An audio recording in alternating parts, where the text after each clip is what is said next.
More confidence, dates, and sex. Build the relationships and lifestyles you really want. DatingSkillsReview.com presents a training program for dating with different world-class experts in every single episode, teaching you the secrets to their skills and success. Dating Skills Podcast, the podcast for men. Hey, this is Angel Donovan with episode 39 of Dating Skills Podcast. I've realized that we're at episode 39 and we have yet to have a female on the show, which is a bit of a disaster given the subject and topic of this podcast. So I've fixed that for today.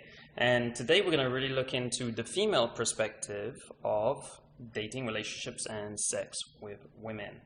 We talk a lot about actions in this show, what to do, and what's very practical. But there's a thing.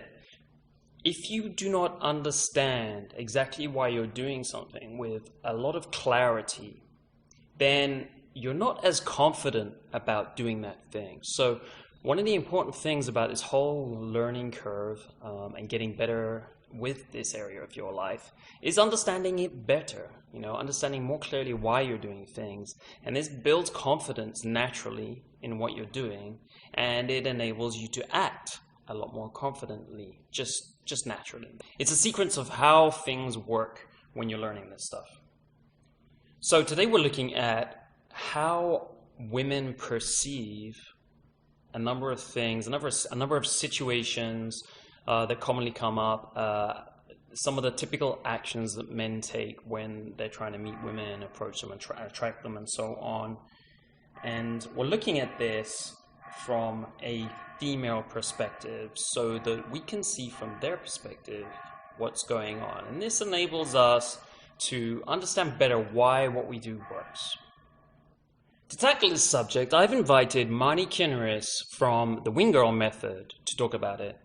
One of the reasons is she's the best known female instructor in the pickup artist community, and pickup artist is a very male kind of domineered advice area, right? So like a lot of the advice comes from a very, very male perspective. So it's interesting that she's the best known female, and she's been referred to as a female pickup artist, which I don't really think does her justice, because she's not going around picking up men or women. So the other name she goes by is Wing Girl. So someone who accompanies you, like goes out with you and helps you to meet and approach and attract women fundamentally. So that's what she prefers to call herself these days. She recently had an Amazon bestseller called Get Inside Her, Dirty Dating Tips and Secrets from a Woman on How to Attract, Seduce, and Get Any Female You Want.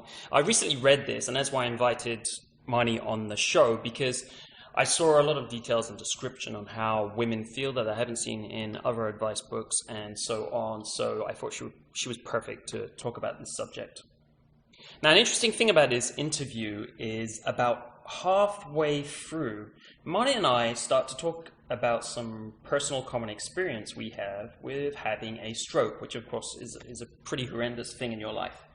So this may seem a bit off topic, but I've left it in, or I thought about deleting it, but I left it in because I think it really helps you to understand some part of our motivation. Now, I'm speaking from two people who've really transformed their lives in this department and many others, to engage with life, dating, and relationships. Really all of it. So it's helped us both to take our lives more seriously and get more out of it. The reason I've left it in is because I want it to kind of stimulate you to look at your life and see if there's any negative experiences. We all have them. We don't have to have really serious like medical issues like strokes, but we all have like negative experiences in our lives, which we can then leverage as motivation to do things that otherwise it just seems like we're dragging our heels. To take it more seriously and say, okay, today I'm going to get this done, or this week I'm going to get it done. I know if you find your own source of leverage, then you are definitely going to get better results in your life. So I want to help you with that. I want to let you make it happen. So listen till the end of the podcast. At the end of the interview, I'm going to explain how you can win some valuable free coaching if you show that you found one of these sources. So listen through to the end of the podcast and I'll explain how you can do that. Of course, today's podcast, you can find everything as usual with the show notes, the full bio of today's guest, Marni Kinrys, at datingskillsreview.com/DSP39. That's DSP39, and you can get all the information there. Now, let's get this interview started.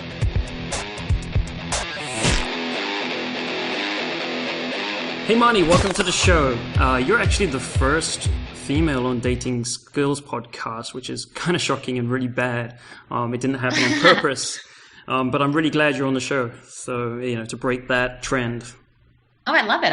I always love being a man's first. So I have, nothing against it.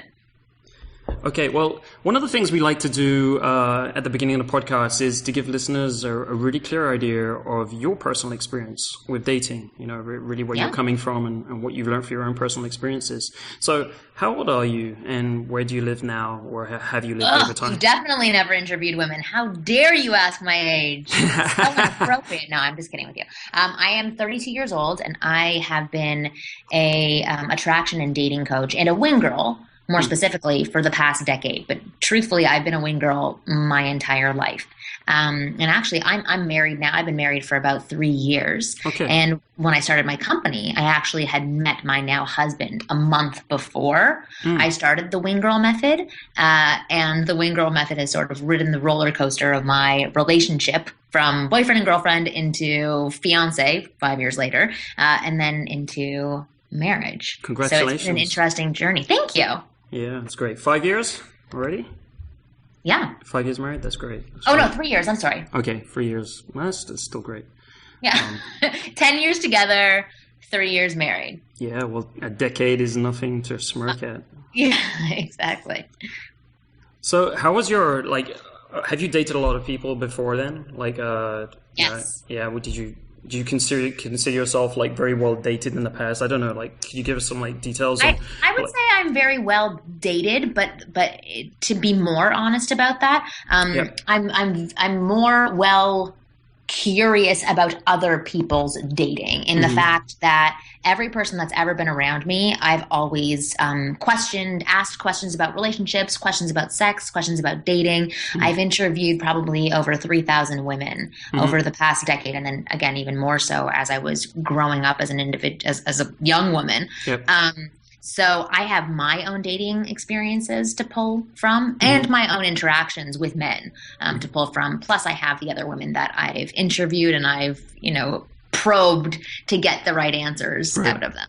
Excellent. The real answer is actually a better way, because I'm sure you know this as a dating coach too, that most women or most people in general, when you ask them a question, they're not going to give you the real honest truth, either because they're not aware of what the real honest truth is, or they've never thought about the situation, so they don't actually really know, or they're embarrassed by what the true honest story is. Right.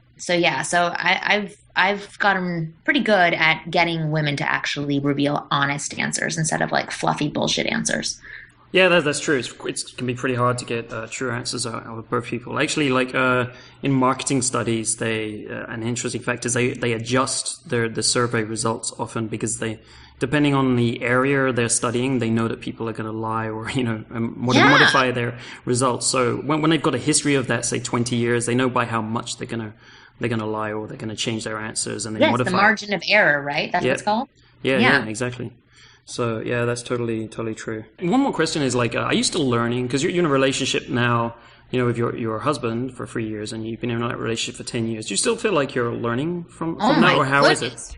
Yes. If I ever stop learning, I will be bored out of my mind. It's really funny because I was on a show with Dr. Drew recently, and I asked him, I'm like, I asked him the same question. Do you ever stop learning? Like, how is your marriage? And he said, you know what? I am somebody who likes challenges and likes learning. So I chose somebody who would provide those things for me. So I am constantly learning how to better my relationship or better myself or better communication or whatever it is. He's always trying to get to that next level and expand. What would you say pushes you to learn? Is it just like the interest in like improving the relationship, like taking it to kind of like a higher level, if you want to say? Or is it that at kind of each stage or as time goes on, different problems come up? It's a mixture of both. It really is just the fascination with the human dynamic. Like my overall mission and goal is to bridge the gap in communication between the sexes.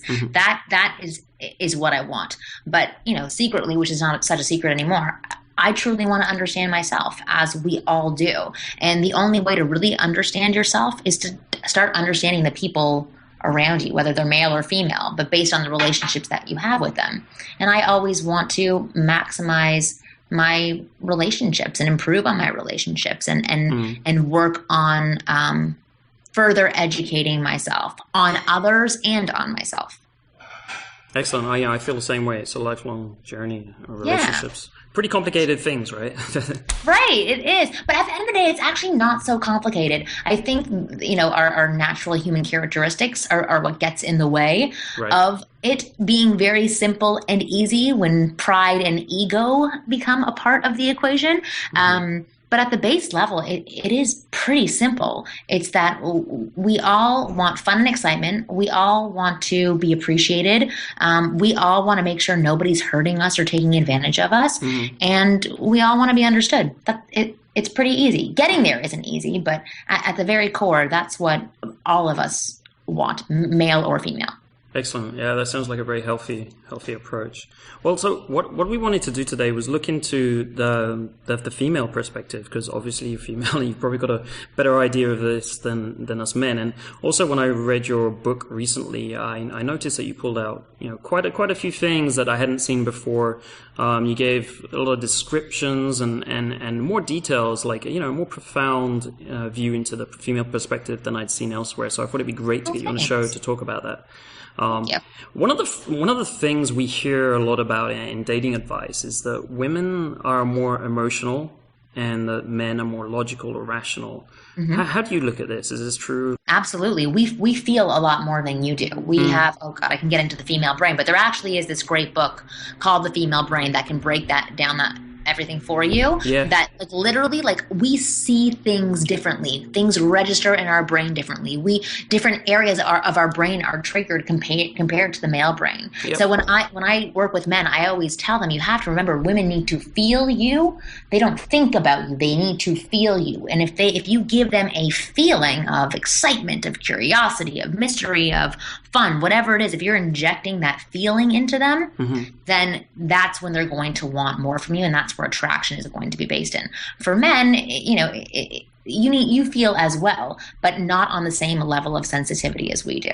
And I'm not ever going to claim to be a scientist, so I'm not going to break it down for you about how it all works. But that is, you know, all the information that you need to know. We need to feel you, and we do feel you, which is why, you know, when you're interacting with a woman and she says, oh, that guy's creepy, or he feels creepy, it's because she's getting a sense from you of either inconsistency, nervousness, anxiousness, lack of confidence. That all of that ends up equaling creepy from her point of view.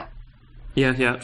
That book you brought up, by the way, The Female Brain, read it a while back. Yeah, it's an excellent book. Everyone should read it. What's really fantastic about that book is actually, it's not just like taking you at any one time, a girl at any one time. It takes you kind of through a lifetime of a girl, right, when she's young, and describes how she changes through pregnancy and things like that, and all based on hormones and stuff, and how the brain actually changes, and of course the emotions and behaviors. And I thought it was a fantastic read.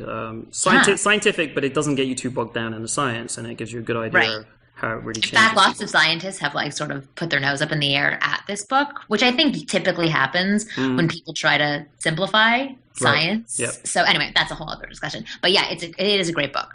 Yeah. So on the how do women look towards men? Because you're like, in the pickup artist community, for example, like basically they say just focus on changing her emotions all the time. Would you say that's like, because Is that 100%? Do women not really base any logic, or is it kind of like a 80-20 rule? Like they're very emotionally driven. 80-20 rule. I would say, to be honest, it's individual, right? So it depends what your personality type. It depends if you're an introvert or an extrovert. It depends like how you process information, left brain or right brainer. There's a whole bunch of things that come into play. But on a whole level, when in the moment, more women rely on their emotional sensory system to make their decisions. And especially when they're interacting with a man who's causing them to feel something, a lot of the time logic gets thrown out the window, as it does for most people, but for women even more so. I think the advice can be a little bit too simplistic. It's just like, women are emotional, men are not emotional, they're more logical. But in fact, it's more like a spectrum, right? Because obviously there are men that are more emotional and there are women that are very, they're a lot less emotional than the others. So what kind of extremes do you see with women in terms of, being more emotional and less emotional? Well, I will tell you one thing. I don't work with women because they're too emotional. They're way too sensitive. Even though I understand them, I can't work with them because I'm on a lot of TV shows, right? So women will write into me. Right. And literally I go into a panic when trying to give them advice because I'm thinking like, okay, I can't hurt their feelings. I can't do this. I can't say this to them. All of these things that I'm so aware of because I am a woman and I know how it will be read by a woman. Right. That I actually want to stay away from advising them.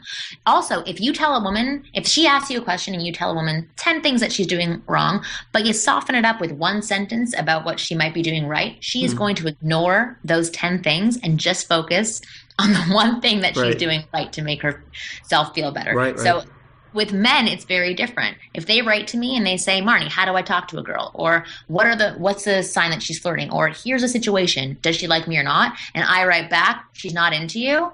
I know that the man on the other end can handle it. Right. If a woman were to write me that, I would have to fluff it up with, you know what? I'm sure you're a wonderful woman. I'm sure that most guys will like you. But at this time, it doesn't seem like this guy likes you. And most likely, she will then go to 5 other girls and try and get similar advice that will possibly show her in the better light, saying that guy does like her. It's too complicated to work with women. That's like a little peek into how different men and women are, to the fact that I don't even want to work with them sometimes. Right. Well, from that perspective, it kind of sounds like you're saying, like, well, basically women want to feel good, right?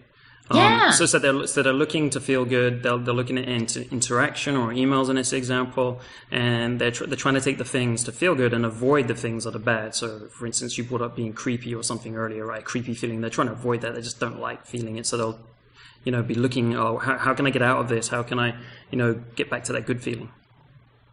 Absolutely. I know when I'm around somebody that I get that creepy feeling. I literally feel it in my stomach. It's a discomfort. It's an awkwardness. I'm not fearful.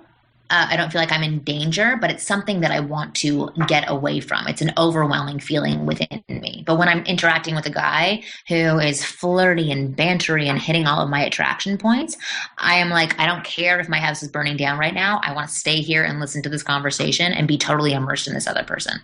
Do guys get more into details here? Because I'm thinking like, women, like you often hear them that they're bad at giving advice to guys. That's another thing we hear. We hear a lot, right? Now, would one of the reasons be for that is that because maybe they're relying on their feelings more, and so they don't have to go into the analysis of why it's like that. It's more like that guy feels creepy. It's just not good. I don't. And to be honest, what it is that women view themselves as an ideal, right? Which, when you end up being in a relationship, you see them start to shift their ideal to you because they want to be seen as perfection. They have an ideal vision of themselves that they have to live up to, and they want those that are around them to also live up to it. So I think a lot of women, they have this ideal of, this is what I would like. This is what I want. This is who I think that I am. Yep. And they may not actually be thinking in terms of reality. Like we had on our podcast the other day, somebody called in to ask for advice and said, like, how should I approach this girl? And it was about approaching a girl at the gym. And the other 2 girls in the show who aren't experts, they're comedians, they were saying, well, you know what? You really want to make sure that she's comfortable. So here's a better way to approach. And I was like, girls, like, stop giving that advice. Like, stop worrying about if she's comfortable. comfortable. Like, that's in your ideal world, maybe you would want that, but you would never respond to it. If a guy approached you and made sure you were comfortable and you were taken care of, that isn't interesting or exciting or engaging for you. It wouldn't catch your attention. So like, a lot of women think in this fairy tale romance space, right, but they don't actually know the triggers that they respond to. It's usually whatever a woman says, go to the opposite, and that's what the real answer is.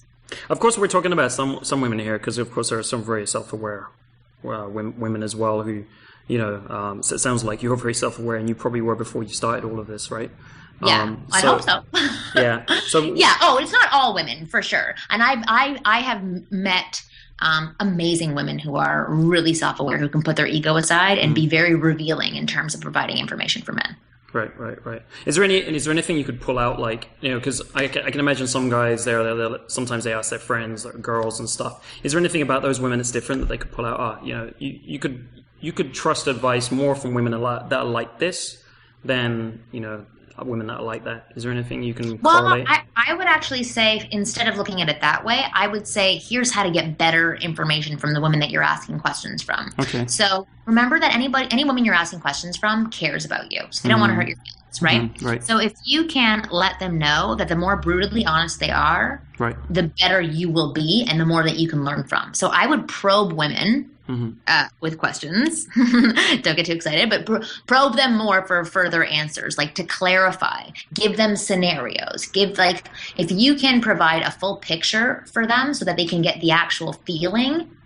Like, remember how we were talking before about feeling something, where they can feel that they're in the situation, and then they can give you advice based on that decision rather than just like a big, bold idea of something. That's when they can give you more valuable information. So every woman is able to give accurate advice. It just depends on how you phrase and ask the questions. Right. So you've got to be really specific, and you have to paint a larger picture for them so they understand what they're being asked. Right, and that they feel comfortable that they're not going to hurt your feelings. That seems like a really important point to put up front there. God. It's the hardest thing to do, to hurt somebody's feelings. But without realizing that what you would be doing is actually helping them. Right, totally. With men, we often talk about, like, just tell it to me straight. We kind of paraphrase it sometimes like that up front as well, I guess. And someone we don't know so well, maybe we wouldn't, right, put the energy into giving them a direct answer and direct feedback. So I think most guys could probably understand that, but it's just on a kind of different level with women. Oh, for sure. Oh, if I told it straight to all my female friends, I wouldn't have any friends.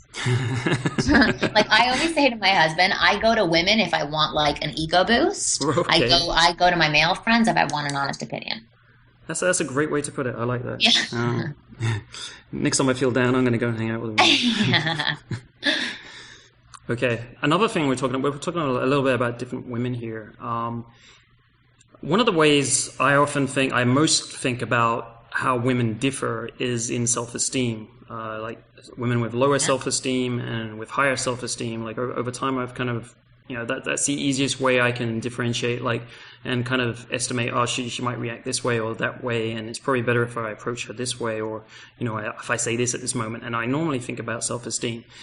What do you think about that? Have that skill that you're able to do that. That's really important as a man. Right. Would you say is that kind of one of the most important differences when because a lot of the kind of things that men learn, they learn like a basic template of how to do things. I think what happens afterwards is that they realize that that doesn't work in all situations all the time, right? And it often can differ according to the girl, but they haven't been taught that. I noticed that with men, like especially my husband. I noticed that he creates his own rules. Like, okay, if I touch her here, she won't like it. If I do this in the kitchen, she'll be mad. Like, and unfortunately, we don't work that way, because sometimes you could touch me there and I'll hate it, and other times I would absolutely love it. Sometimes you can make a mess in the kitchen, I'm gonna like kill you. Other times I'll laugh at you. So we're not as predictable as men like to think. Sometimes we are, but not all the time. So I'm sorry, what was the question? No, so that's great. So if you were looking to, so you're like talking to a girl, you got a little bit of an idea who she is, right? And there's different ways you can take the conversation, right? Which would be for you the best way to kind of think about it? Is it in terms of self-esteem, like I just put out, or is there other things you would think about and think are important, like in terms of like which way am I going to steer this? It's definitely something. How sensitive they are. To be honest, like I would always be aware of your audience. I wouldn't narrow it down to say like just be focused on their self-esteem. But I would be aware of it for you, because when girls are a little bit more insecure, and you sound like you're like very secure and very confident, you've worked on yourself. Like if you notice insecurities, it's not a negative thing, but if you notice a ton of insecurities, it might be a red flag for you. Yeah. Well, of course, it's a big screening. It's something to qualify to see if someone's relevant to you as well. Yeah. Well, okay. So for my system, the Wing Girl method, I teach guys about how to obviously understand women and understand what their flirting signs, what they're doing. But the most important thing that I hopefully teach men, and I think I've been successful at doing it over the past decade, is for them to stop actually focusing so much on what these women want. Right. And to really go into focusing what they want. Am I enjoying the conversation? Do I have a good time talking to her? Am I attracted to her? Do I want to approach her? Yeah. I'm not saying take the selfish approach, but in the beginning, it has to be about you. And then you can open it up to being about us. Because I find that a lot of men tend to put women on pedestals, and they totally forget about themselves in the dating process. They're about pleasing this woman and trying to figure out what makes her happy, rather than collectively what makes both people comfortable and happy. And I think until you get to the area of commitment, I think that you do have to be a little bit more selfish, but obviously be a man of integrity who is open to compromise and to listening to the other person. But I wouldn't approach all situations in terms of looking at women saying, are you mature? Are you not mature? Are you high maintenance? Are you not high maintenance? You can create your own list that you have in your mind of things that are acceptable to you. If you are, interacting with a girl and she flakes on you twice, like you have to decide if you want to put your boundary there and to say, listen, I'm not into flakes. That's not for me. You've shown me who you are. I'm out. Or you can say, I'm okay with being flaked on. Do it 10 more times, and let's see if we can finally get on a date. That's up to you. I wouldn't advise against the second choice, or to keep up with the second choice, but it's ultimately up to you and what you want and what you're willing to accept. And then that's who you'll get as an equal or as a partner. Okay, yeah. So your approach is really to tell men to start asking themselves questions about what they want, and to bring that out and just communicate on that level. I guess sure. I'm also referring to basically kind of, it's more like social awkwardness. I think some guys that get into this, obviously they're nervous and anxious about talking to women, especially the women that they like a lot, right? And certainly, if you change your mindset and you go more into a qualifying, let's see what this, or just like a curiosity standpoint, like you're kind of saying, it's like, this girl's interesting, let's learn more about her, right? Yeah. Yes. Then it takes some of that anxiety away. But I still think that, they still, if they haven't had a lot of experience in talking to women, then there are socially awkward situations that can come up in terms of maybe topics that they bring up, or a style of interaction which they use, which may not be so relevant. You understand where I'm coming from? I think so, but can you give me some examples of the situation? Well, sure. I mean, I can give you examples from my own experiences. When I you remarked that I sound pretty self-confident. Well, I wasn't always, of course, right? But after you've been doing this for a while, it's something that you grow and it becomes stronger after a while, right? So when I was first into this, going back to I came upon a problem about 2002, where I did get a lot more confident, and I actually became overly confident, I would say. And that my style of interaction with women, if they were, say, lower self-esteem and they weren't as secure, got some pretty negative reactions, right? And when I look back in it now, I look, that was pretty socially it wasn't very well calibrated, right? Because I was actually being a bit too challenging, in terms of my style. for the women sometimes I was talking to. Now, obviously, maybe those weren't the right women for me, but beyond that, it was also kind of like a social faux pas, right? Because I was interacting in a way that she wasn't comfortable with. Okay. So you see, the thing is that I would probably say to you, then don't interact with her if she's not on the same level as you. But you're trying to say, okay, if you are aware that a woman is more shy or that she's more uncomfortable, how do you help and bring her out so that you can meet at the same level? Yeah, and like we're living in the real world here, so you know, if I go to a bar and there's 3 girls, one of them might be really shy. She's in the group, right? And I like the other one. I'm talking to her more, but I'm still going to talk with her friends, right? And this, you know, this situation came up for me in the past as well. And you know, if I interact from that same challenging style, that maybe I'm talking with one girl and she's fine, she really likes that, and that's good for us, right? Maybe with the other girl it doesn't work, right? And I cause a bad situation with her friend, right? By that same energy.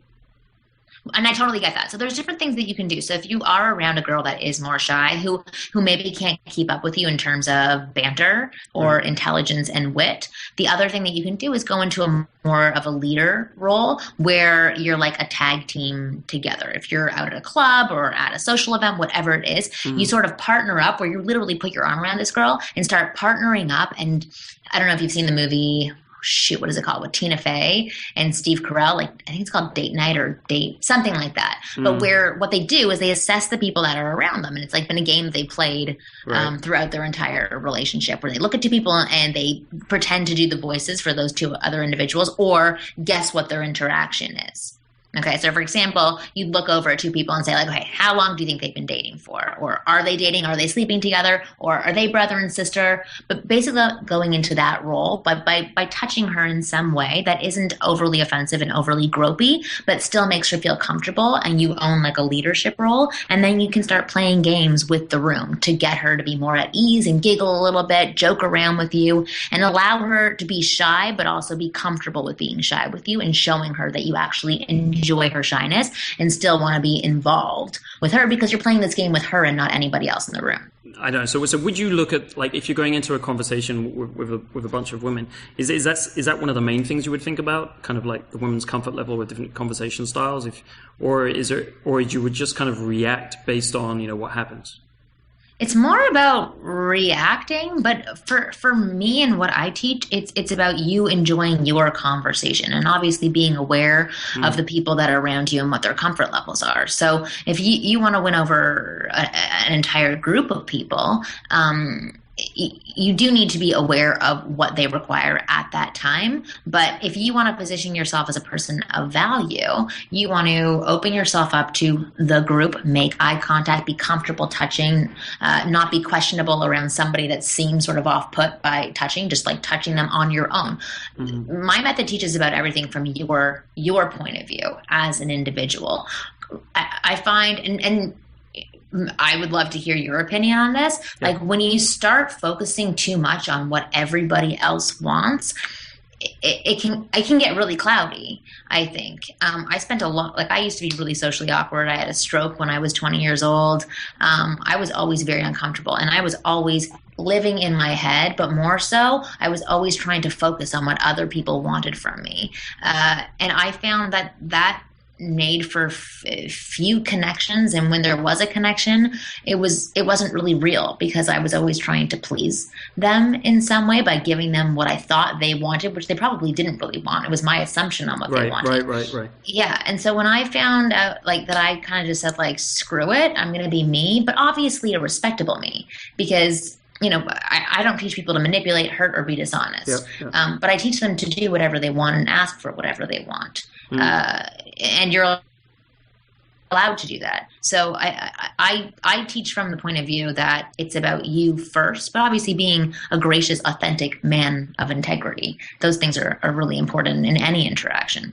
Yeah, I wish I had a more solid answer for you about specifically how to deal with this type of girl. I can answer individual questions about that, but in terms of, like, guys walking into a situation and saying, okay, well, she's socially awkward or she's really confident, you kind of find that out while you're in the interaction. But I would say it's the same skill set that you show to the individual. Yeah, I'm just thinking about this out loud. Like, it's kind of the same as if, you know, say you go out with a group of girls, right, and you two, you kind of have to figure out what the situation is too, right?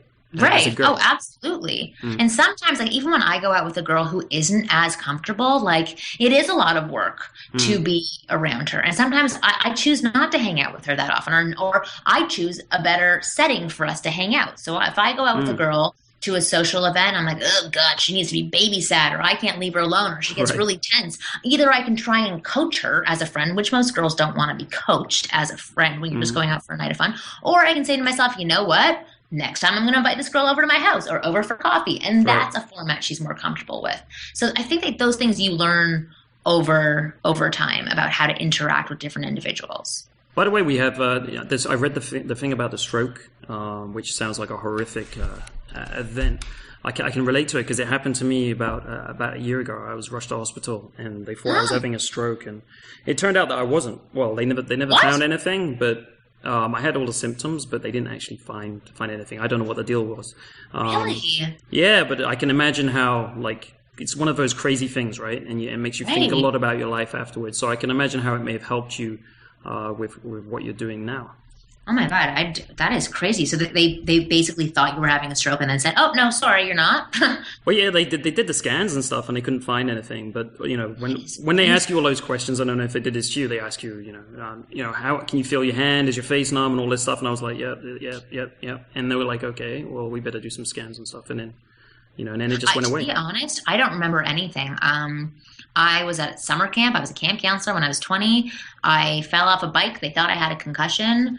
Turns out I did not, so they raced me to the hospital in Toronto, and I literally don't remember anything for the next 3 days. I popped in and out several times. Half of my body it wasn't working for about a month after I had my stroke. I wasn't making any sense, but I thought I was. Like, in my mind, everything was perfect. The words coming out of my mouth were beautiful sentences. I was walking no problem. I really wasn't aware that anything was wrong. So lucky for me, I wasn't aware of anything. So not sadly that it wasn't more of a big moment in my life, but I didn't see any of it. I think for my parents, it was much worse for them to see that.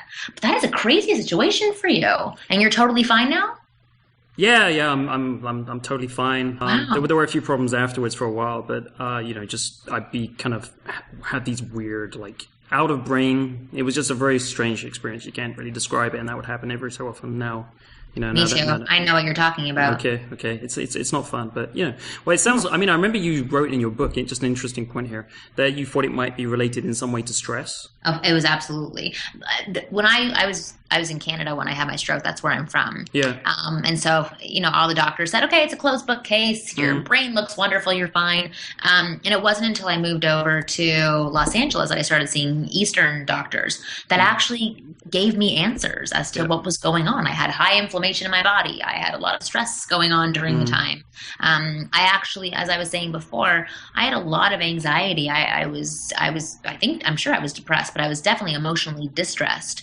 And as soon as, I recovered from my stroke, I literally said, screw it. I am going to be the person that I've always pictured myself being in my mind, the person I've always wanted to be. So all of the exercises that I give in my programs are things that I've gone through myself. In terms of building confidence, getting over social anxiety, approach anxiety, they're all the little steps that I've taken that have worked very, very well for me to, become this person that I've always wanted to be. Because you can do it. Yeah, that's great. I wish everyone understood, kind of had this feeling for how short life is, because it really does give that motivation, that emphasis on, really doing what you want to do in your life. And it kind of connects back to, what you're saying about guys should be looking, for what they want rather than thinking about what the girls want all the time. Because, it's, in a way, experientially, and with people telling you, that can be hard to fully, completely understand. But I think when you start thinking about how short life is and things like that, you just start thinking on better terms. Like, okay, if I've only got the next year to live or whatever, then I better do it right. And is this girl for me or not? And you start looking at it from a different perspective. Absolutely, men, start using your logical brain. Yeah. Just do it. Yeah. And just say, listen, she flaked on me once. Not for me. There's another girl who wants me. I want her. Let's try this situation out. Yeah.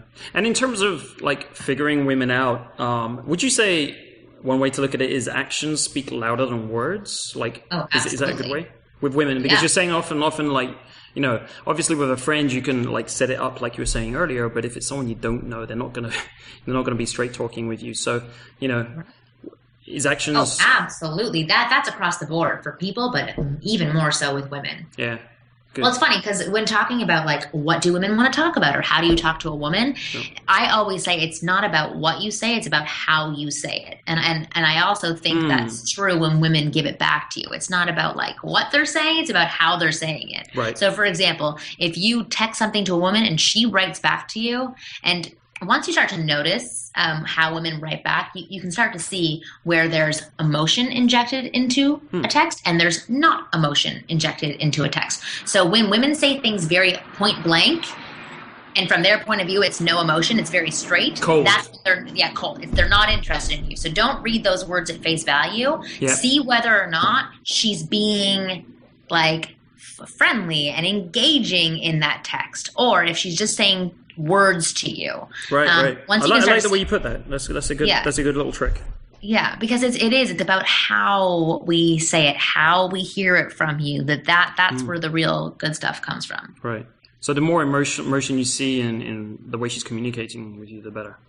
Yeah, like I had a girlfriend come over here the other night who, my girlfriends hate me now because basically I just use them for their dating stories. Like I strap cameras to their head as they're going onto online dating profiles so I can see what they're doing. Like it's crazy. Wow. So every woman tries to avoid me now, which is funny. So I have to start making new friends. But my girlfriend came over the other night and she was saying, oh, I went on this date with this guy. We had a really good time, but there was no sexual attraction there. And so, he texted me right after saying he had a great time. And I text him back and like I forget the exact words that she used. She's like, I was trying to be as clear as possible with him that I didn't want a second date. And I wrote back to him, I had a nice time as well. I forget what she said. It was like basically like, let's do it again. Like something that was right. Like, and then the guy chases her for 2 weeks. Yeah, and then she like, gets really annoyed by it. She's like, I don't understand why you wrote back to me. I'm like, because you said to him, you opened the door for that interaction. She's like, I know, but I had no emotion when I was sending it. I'm like, that doesn't matter to men. You got to be very clear on what you want. So, and I know it's so frustrating for men, like, because I've been doing this for 10 years and I hear what men are up against, like, I get why it's so confusing. Women are so subtle with the things that they do. And hopefully, with the work that you're doing and work that I'm doing, we can help clear up these subtleties. But, oh God, it is still really difficult to navigate through what they're trying to tell you. Like, I'm not sure if we were doing it during this interview or before, but we were talking about testing from women. Right. Right. So like that's a subtle thing as well that a lot of women do, which men kind of misread and misunderstand. Because I don't believe let's talk about the whole testing thing because I think it's got a very male perspective in a lot of the ways it's presented. So I'd really like to get kind of your ideas on what is this testing, right? First of all, like I think for me when it comes up is normally when a guy's talking to a girl and something unexpected comes up, it starts to get labeled as a test. So it could be the girl like disagreeing, like, oh, so he's like, oh, hey, let's get a drink over at the bar, and she's like, no, I don't want to, right? And that would be seen as a test. Or maybe she's looking at her phone more than she's looking at you, or she starts ignoring you a little bit, or maybe it gets a bit kind of like harsher. Maybe she starts like she walks off and she starts talking to a guy, and so all of these things guys would call tests. Are there any other kind of There's other ones that guys have brought up, like, if a woman asks, what do you do for a living? Or just starts asking a lot of questions, like those are considered tests. It's so funny because when I hear guys give those examples, I literally have, if you can see my face now, it's like my brows are frowned and I'm confused. I'm totally confused as to why these things are tests. Women do not test for sport. And if they do, some of them do test for sport. They are very insecure women with baggage, and you should run the hell away from them. But no woman says, okay, tonight I'm going to test 3 guys on whether or not they're going to be good boyfriends, and the one who passes that test, that's who I'm going to go home. Like, it's not as premeditated as men like to think. The truth is that we're trying to piece together who you are. That's why we ask questions. It's why we're trying to see, okay, well, what way will he go when I do say this? Is he a good guy or is he not a good guy? They're trying to really protect themselves from the asshole. So we have this collection of possible questions we throw their way or things that we do to see whether or not these men are men of value who we should invest our time in. And the truth is that a lot of the testing when you're deep into a relationship comes from insecurity. And I only call it testing because that's an easy way for guys to understand it.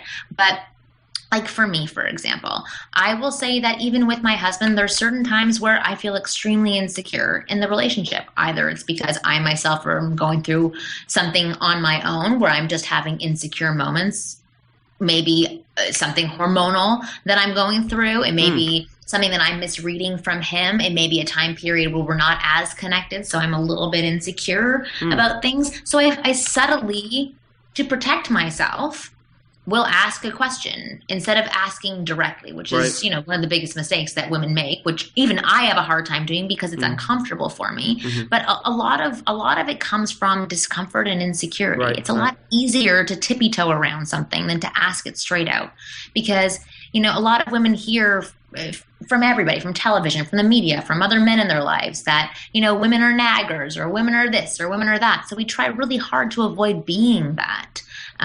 We're scared of looking like the bad girlfriend or the nosy girlfriend or the controlling girlfriend. So we end up doing things that put us in that category anyway, because we're not straightforward with stating our needs or our wants. I'm going on a tangent here. I apologize, but a lot of it does stem from insecurities, and so if men can instead of getting angry about a test and putting air quotes up, if you can actually look at a woman and not feel sad for her, but understand that this is like a moment where she's uncomfortable. If you can literally shift the way that you think about it, your dealings with testing are going to become a lot more fruitful. You'll have a better understanding of where she's coming from. If you look at her and think, oh, she's insecure right now, or she's uncomfortable, or she's not sure if I like her, rather than, what a bitch, she's testing me. Why is she trying to do this to me? And then that just creates more distance between you and her. And it allows you to be emotionally rattled by a woman, which is never a good thing. Right. So that's, I mean, I really like that perspective. That's actually the way I've looked at things for a while as well, about this insecurity and discomfort, right? And discomfort, yeah. I think the interesting thing about this kind of testing is that often I think it's a reaction, right? So in a way you generate the test, the guy does something and the girl doesn't feel comfortable with it and she tests, right? Because she's just feeling discomfort and she kind of wants to clarify the situation. She's not really thinking about it, as you said, logically or anything, but she's just like, I don't know about this, like, and then she'll do something which the guy will sometimes think is strange, or he's just not expecting it, and this is where the kind of, and then he's not sure what to do, and then it starts getting called a test. Right. Well, and then a lot of guys freeze too. Right. Like I'll say that with my husband, when I have gotten into that space, he just like, what do I do? How do I not step on this landmine? Because it's scary. Like you go one way, you're screwed. You go the other way, you're like loved forever. And so like even that second of a pause where women can sense that you're calculating an option is like, that's the death of you right there. It's horrible. It's horribly unfair. You're guilty. Yeah, exactly. But what we're trying to sense is like, how much do you love me and how much do you care for me and am I safe with you? That's when you're in a relationship. So like if there's a new couple who are out at a restaurant and you're sitting at a table and you happen to glance over at a girl and she's like, oh, do you think she's hot? Right. That's her insecurity coming up. She's literally throwing it up on you. And if you go, she's okay, or like pause for a second, whatever it is, then she's going to have a million other insecurities coming up into her head. Like, oh my God, because if she's been cheated on in the past, she's going to go in that direction. So what you can do to help calm down her insecurities is you can laugh at her for a second, like just with a little smile. Don't tease her and like point at her and start laughing, but you can sort of chuckle at her. You can touch her hand, because I know a lot of guys are also very afraid to touch when they're in those moments. So touch her hand or touch her shoulder, whatever you have access to, and just say, there is nobody as good looking and as sexy as you. Yes, she's very attractive, but honestly, I'll look at her for 2 seconds. You're the woman that I want to focus on. Right. Smile, and then get back to ordering your meal. Yeah, totally. So, I mean, I think this is a great way for guys to deal with it. I mean, there's obviously not some set template or anything to deal with it, but if he just looks at these things as like a bit of discomfort, he's more likely to just do the right thing, right? Because rather than taking it as like, oh, what am I going to do? And I'm going to have some strategy or something.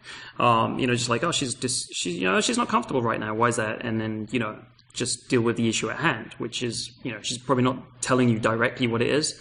I mean, I know with my girlfriend, like, sometimes she'll give me these tests or whatever, right? But really, it's always obvious that, okay, something's up. So I'll be like, okay, what's the real problem, right? Because we've got this way of talking to each other. So I can just say, oh, okay, something's up. What is it, right? When I just go directly get to the heart of the issue. So, if in a relationship, you can set it up like that. Obviously, if you've just met the person, it's not as easy. But what I found when I was playing the field more was that really I guess the more uncomfortable I made the process. So going back way back to 2002 when I said these problems like was a bit too challenging for girls, I would get tons of tests, right? Because I was making a lot of the girls not feel comfortable, and they would give me all sorts of crazy tests, and I was always having to tiptoe over like between the lines and like kind of keep the interaction together, and it was really rocky and messy. Right. And back in those days, I was like, wow, this stuff is really complicated, right? But really what was going on was I was making it complicated because I was being challenging and difficult for the girl, and she didn't know how to deal with it. And then she was, getting all testy with me. And it was becoming this, how would you say, very messy interaction. And it made my life a lot more complicated at the time. So I think that's, something that happens to a lot of guys. They don't realize that they're actually causing the situation in the first place. Yeah, for sure. Well, one quick way, and something you can get into practicing, is anytime something pops up for you as a test, or for guys who are listening as a test, if you can, look at the girl that's sitting across from you like a younger sister for a split second that you want to make feel better. That's like just having a little bit of a temper tantrum because something's going on inside and she's not able to verbalize it. If you can look at her with like that amount of caring and that heart and those eyes, you won't get as emotionally rattled and bothered by it. Yeah. So I think that's really helpful because it's just a moment where we resort back to being a child, because I don't know any woman who says, you know what, it made me really uncomfortable that you just looked over at that girl right now. And I know it's stupid of me, but I'm totally insecure right now. Right. Well, it's really a really self-aware girl might tell it, might talk to you that way, but it's very rare. It's very rare, for sure. But even I have trouble doing that sometimes. I'll still have a couple of insecure comments first before I spit the real truth out of my mouth. I'm like, oh, okay, fine, this is what's going on. Yeah. But you're absolutely right in what you're saying. It's like just remain emotionally grounded and not affected by her emotions. You can let her feel all that she wants, but doesn't mean you have to feel with her and be emotional too. If you jump into the emotional drama, it's just disaster waiting to happen in a 5-hour conversation plus a breakup, then I get back together. It's just a headache when it can be all fixed in 30 seconds. Right. The other thing we didn't really touch on there is like you have to not get rocked by it, and you have to be steady. And whatever you're going to do to make her feel more comfortable, you can't be reacting to her and kind of getting emotional about it yourself. You have to be really steady and cool. Exactly. Otherwise, it just becomes a mess, a big headache. Yeah. I know, it's horrible. Yeah. Okay, so another kind of big topic is like the friend zone. A lot of guys don't want to get in the friend zone. Some of them have been, obviously. Most of us, it's happened to at one time in our life, and it's really not something you want to get into. Where you like this girl, and she seems to just treat you as a friend. Now, I wanted to kind of understand this from the female perspective. A girl who's like, often the dynamic is that you're kind of friends. You kind of hang out, maybe in a group or not, and it seems like she's flirting with you sometimes, but not other times, and it's kind of not sure. But if ever you kind of push a subject and you try to turn it into something else, something more romantic, she's like, oh no, we're just friends. So from the female perspective, what is she doing? What's kind of pushing her to have this kind of relationship with the guy? Well, I know for myself and the women that I've talked to, the thing that's pushing me to have a friendship with a guy is the fact that I feel no attraction for him, no sexual oomph for him. So why would I want to pursue anything else? I have a very nice friendship with a guy who seems to be available when I need him to be available, seems to really like me and gives me lots of compliments, probably pays for dinner for me. It's nice. That's a nice friendship. Like, why would I want anything else? There's no other emotional feeling being created. Like we were talking before, women need to feel you. If they don't feel you on that sexual,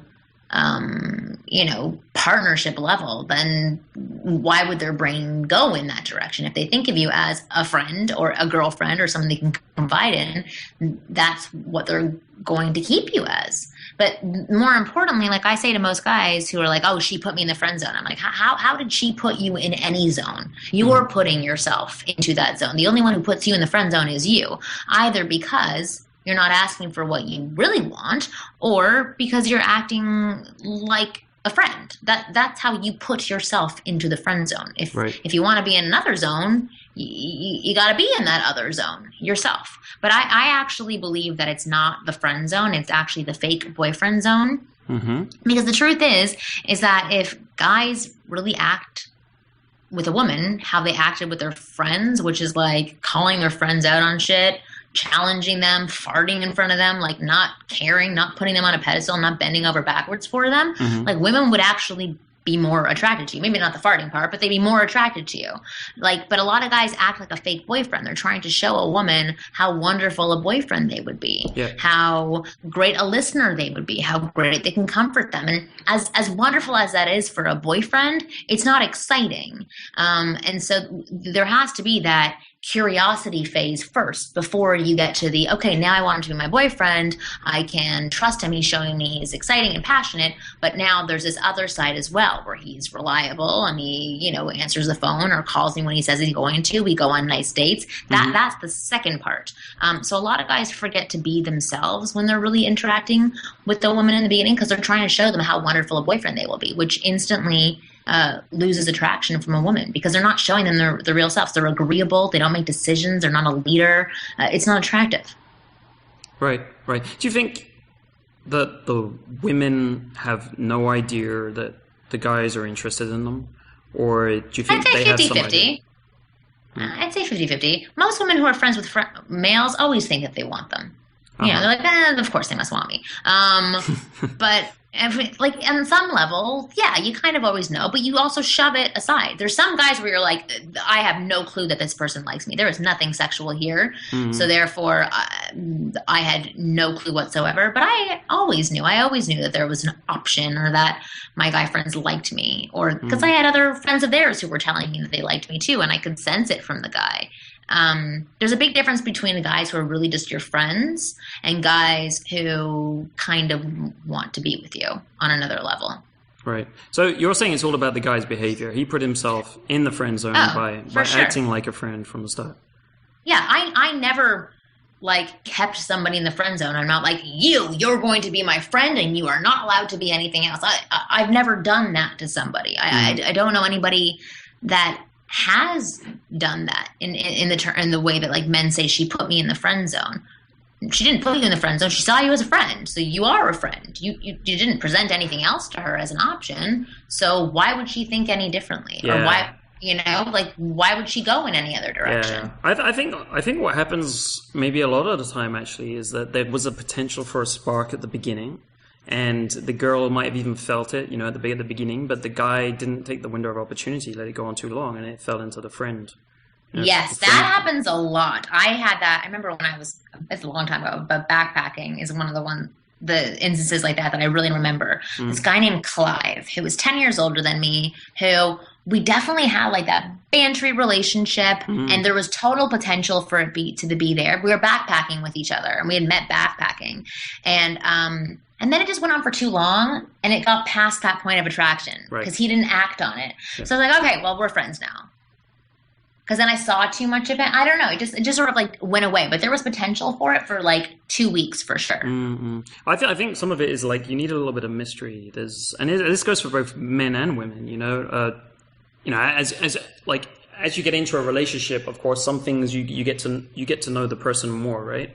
But there's things to compensate for that. There's intimacy, there's deeper connection, right? And all of that thing. But if you don't have that, that extra thing to bring you together, then, you know, if you think about it, a lot of the things tend to be like, oh, I've seen this before, right? There's nothing, it's not as exciting as it used to be. And often, like, that's a complaint with relationships, of course. How do you keep the passion going and so on? So it's even more difficult in just a friendship situation where you haven't started anything. Yeah. Oh, absolutely. And of course, like, I think the other thing people don't think about often enough is that this happens with women and guys the other way around too. You know, I've had some of my friends, they've had, you know, girls in their social circle into them for ages, and they're kind of aware of it or they're not aware of it. But it, you know, it can happen exactly the same way. I think, unfortunately for the girls, is it's less socially acceptable for them to kind of do something about it. So in a way, they've got it worse. I kind of think so too. Oh, I've had it on both sides. Like, I have been the friend, and I have, you know, had other guys who wanted me, and they were the friend for me. So I've seen it on both sides. Yeah, it sucks as a girl. Because you think, like, most guys are like, oh, you could just say you wanted to have sex, or say that you wanted this, and you would get it right away. It doesn't work like that. First of all, it's hard to just put it out there and say it. Now I would find it a lot easier to do, obviously. But yeah, it is equally hard on both sides. Anytime you're in a situation with somebody that you like and you want more from, but you're nervous that they're going to reject you, like, that's an overall difficult situation to deal with. It is. It hurts if you don't have the skill set and tools to get yourself out of that situation, which, you know, hopefully you and I can provide the steps to get out of those situations so you don't have to be in that situation for too long. Totally. Okay, another scenario. Buying dinner. All right, this one often comes up, and you know, I know way back in 2001, 2002, the advice was like never pay for a woman for anything. Right, that was the only advice at the time. Things have changed. I know you have ideas around this subject. What do you think of the whole thing? Pay for dinner. If I ever, oh God, we just talked about this on my podcast. I have this podcast called Ask Women Podcast. Yep. It's so fun. But we just talked about this topic, and every girl was like, literally, you could see their disgusted faces when they were like, Dutch. Like, who would ask to go Dutch on a date? Like, it was just such a turnoff for them to even hear that statement. Like, ugh, like we still want to be courted. We still want to be feminine. You don't have to take us out for like a $200 meal. You can take us out for like a $5 ice cream, or you can take us out to somewhere where you don't even have to pay for anything at all. Mm-hmm. But anytime that, like, if you were to split the check or signal that you want to split the check, there's numerous things. So if I liked you, I would be questioning whether or not you liked me, which can or cannot be a good thing. I don't know. But then if I'm sort of sitting on the fence with you, I would be like, no, this guy's a loser. Like, he doesn't know how to be a man. I wouldn't feel like a woman if some guy offered to go Dutch with me. That is the only, like, thing that I sort of lean towards the woman's side in this whole dating realm. Mm. I think, where I disagree with a lot of pickup artists and male experts on this one, you got to pay. I don't even know the full reason for it, but you got to pay. Okay. And do all women feel this way? I don't know about all women, because I haven't interviewed every single woman, right. But every single woman that I have spoken to, absolutely, they feel that way. Right. Even when they try to pay? Even when they try, if you fight really hard to try and pay and he says, okay, fine, then it's a different story. But if the guy's like, okay, well, your share is this much, then, no, that is horrible. I don't like it. If a girl does, like, say, like, I asked you out, I'm going to treat you, you can say, all right, you got it this time, but I am taking you out for dinner next week. I know this great place, X, Y, and Z, blah, blah. I'm going to take you there. If she really insists on paying. Yeah. Well, I think it's really straightforward. If you're going to invite a girl somewhere, then it's like anything. Like, say it's a business contact. I'd say, hey, come out for dinner. We'll meet up next week. Then I pay for that. That's kind of how it's done, right? I ask them out for dinner, and I'll say, hey, I'll get this. Don't worry about it, right?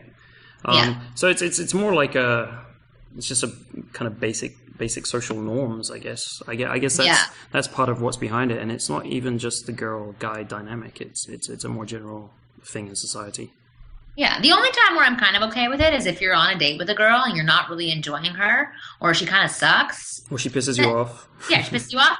then you split it. Or if anything, stick her with the bill. Like that, then it's okay. If you are like, I do not want this girl, we are just friends, and I want to get a clear message across to her, that's when you can totally do it. There's some girls, like my girlfriend was over here a couple weeks ago staying with me, visiting, and she was saying to me, even when I'm out with my guy friends, I kind of want them to still pay. It's just, she's like, I know it's a weird thing, because she's like, I'm not a feminist at all, but like, it's sort of like the right thing to do. And then I was questioning that a little bit afterwards, and I asked my husband, and he was like, you know what, that's kind of true. He's like, even when I am with my female friends, I do tend to buy them dinner when it's just the two of us. But like, then they'll always contribute back in some way and pay for something else.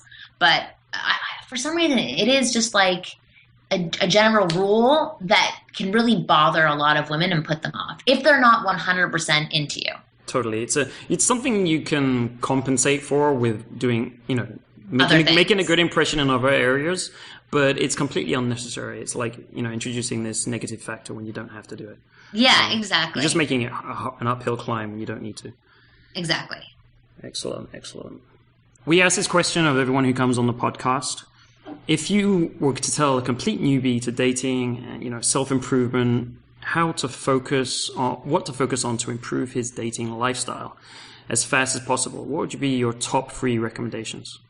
Get the hell out of your house is number 1, because you are not going to meet anybody sitting at home, going into your office every single day, and not living your life. So make sure that you have 2 social events to go to every single week. If you like bars and clubs, go to bars and clubs. If you like singles mixers, go to singles mixers. If you are an active person, join a running group or some sort of fitness group or CrossFit, something like that, where you interact with more people. So that's number 1. Number 2 is work really hard on opening up yourself to the world. Because if you are a closed off person, especially as we get older, people are not going to fight to work their way into your world. Like as we were talking about before in the call, as people start to get more confident, they don't want to spend as much time working on those who are not as confident. It makes sense, hopefully, if you understand it from their point of view, but they're not going to work their ass off to get you to open up. So if you can be as open and as unguarded as possible, that will really help you in your dating world. Excellent. Giving people the benefit of the doubt, A third one, really in conversation with women, learn to open up and share a bit more. I'm not talking about sharing about your past ex who was a horrible bitch who did this and this. I'm talking about literally opening your mouth and telling them stories about you and who you are. Because as I said during this entire call, it's about giving a woman a feeling. So the more that you can express about who you are, and I teach men about how to do that in a positive way, the more you can get her to feel something about you on multiple levels, the easier it is for her to evaluate you and decide whether or not she wants to be a part of your world. So open up. Remember that everything that goes on in your life is interesting to somebody else because it doesn't go on in their everyday lives. So even if you think you're the most boring person in the entire world, you've got 20, 30, 40, 50 years of interesting shit that's happened to you that you may not be aware of. So just start opening your mouth and sharing about it. And that's where your conversation skills will come from, because you'll start to fine tune those stories as you get them out more and find the interesting points within them. But don't be afraid to open your mouth and share, because anything that you find interesting, most women are going to find interesting as well. And it will sound a lot more interesting when you're interested in it. Great points, Marni. Exactly. Absolutely. As long as you find it interesting. Yeah. Yeah, great. Thanks. Very good recommendations. And thanks so much for coming on the show. It's been great having you on. So fun. Well, definitely. I would love for guys to, check out my website, winggirlmethod.com, or, you can find me on Facebook or Twitter. But I have tons of free advice that you are more than welcome to check out. As usual, a reminder that you can get the show notes, anything we mentioned, links to anything we mentioned in the show, the transcript, and the bio and everything on the guest at datingskillsreview.com/DSP39, which is the episode number. Now to today's giveaway. So we have some free coaching, some phone coaching, 30 minutes of my time to give away for you to ask absolutely any questions you have about dating, current relationships, or anything else going on in this area of your life. I'm simply going to pick the best comment from today's show. So at that address, datingskillsreview.com/DSP39, and scroll to the bottom of the page.